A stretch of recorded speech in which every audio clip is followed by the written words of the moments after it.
Крнов, кажете ми на што најмногу се жалат штипјаните? Генерално, ја мислам дека се жалат буквално на се.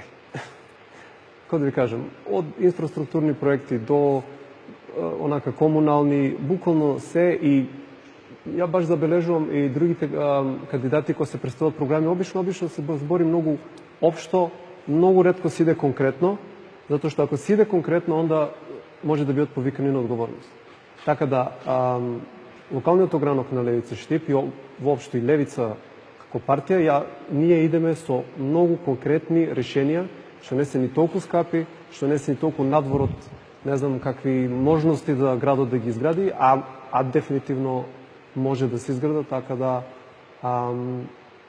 тоа би сакал да кажам, значи ние ќе се потрудиме ако ја добиеме довербата од луѓаните, ако Советот на општина Штип го држи Левица или бар има доволен број да стави на маса на големите играчи, да каже еве нашата програма, ни се допаѓа нешто од вашето, окей, ќе го изгласаме, ама мора и ово да помине. Урбанизиран, модерен и речиси европски град. Така актуелниот градоначалник, читав една од изјавите во медиумите, го представува градот Штип.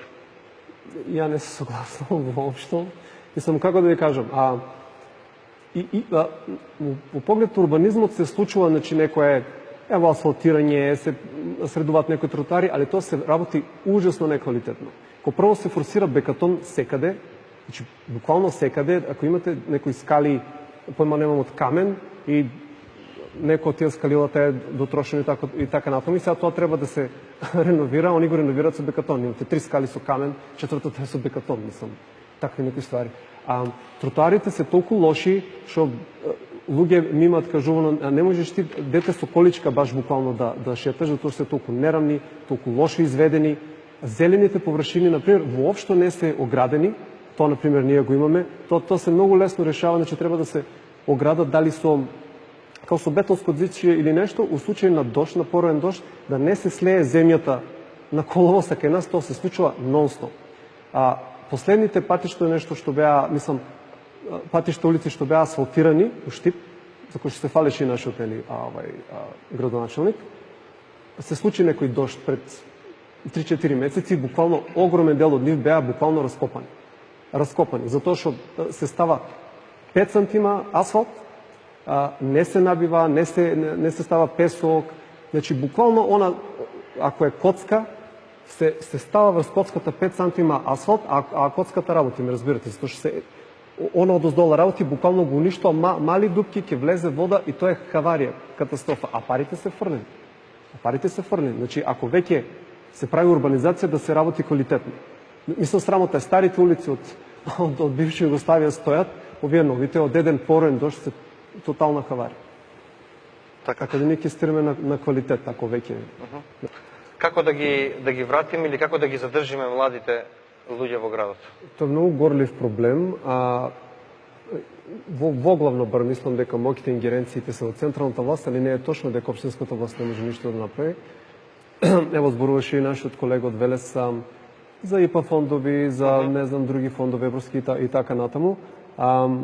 Точно дека може, нели, по-стручно да се менаџира задолжување на некои општини, некаде има повеќе корупција, некаде помалку, но тренд е веќе, глобален тренд е и на запад, да општините у суштина се финансираат само преку задолжување. Веќе има и на запад општини што буквално пропаѓаат, ево као Детройт и ред други, што буквално пропаднаа од презадолжување. Го беше спомнат нешто Охрид и слично, дека се е тен на граница. Така да ние у Штип посебно имаме малку подруг концепт. Например, имаме концепт да вратиме некои мерки што беа од солидарноста, што беше порано.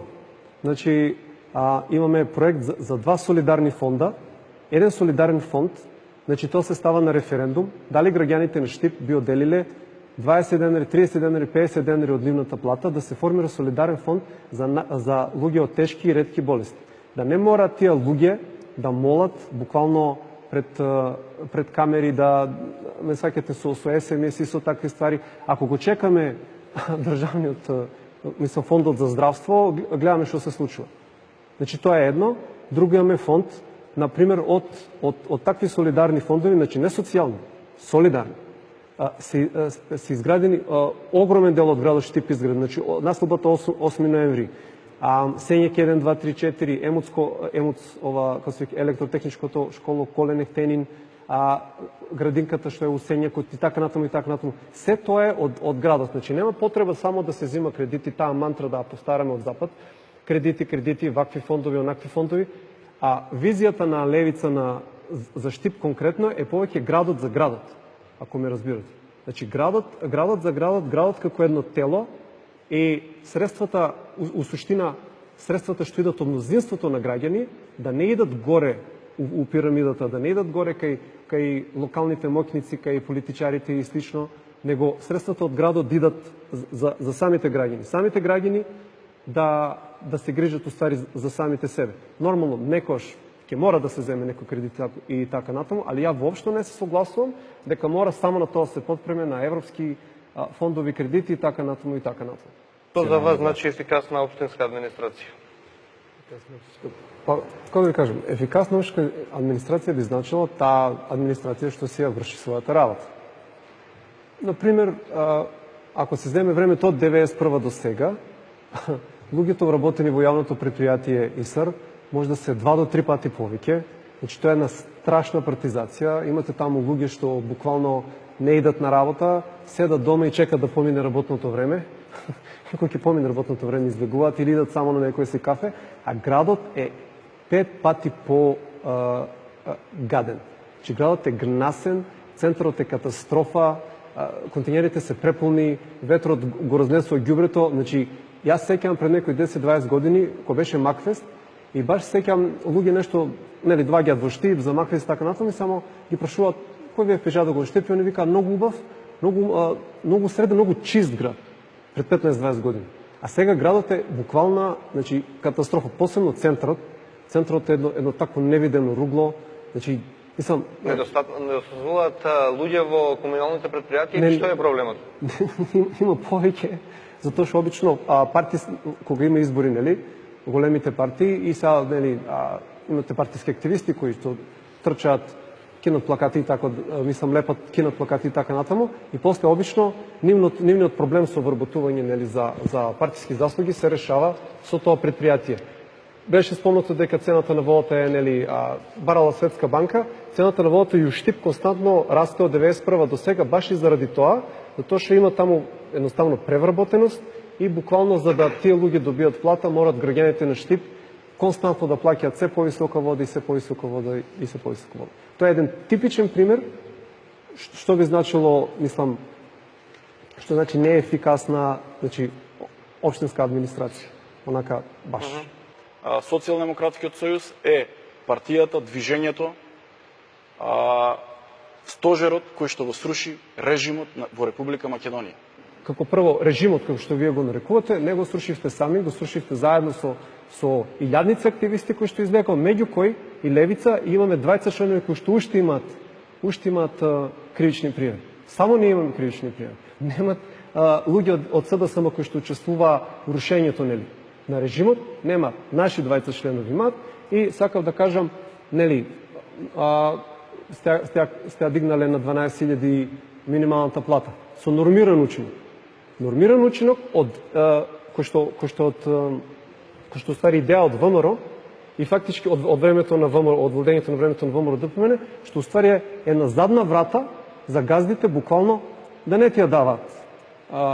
Како се вика, ќе има изигрување на законот? Сигурно.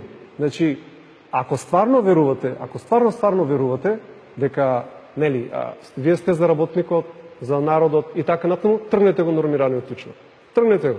Чиста плата 12.000 и нема бегање од тоа.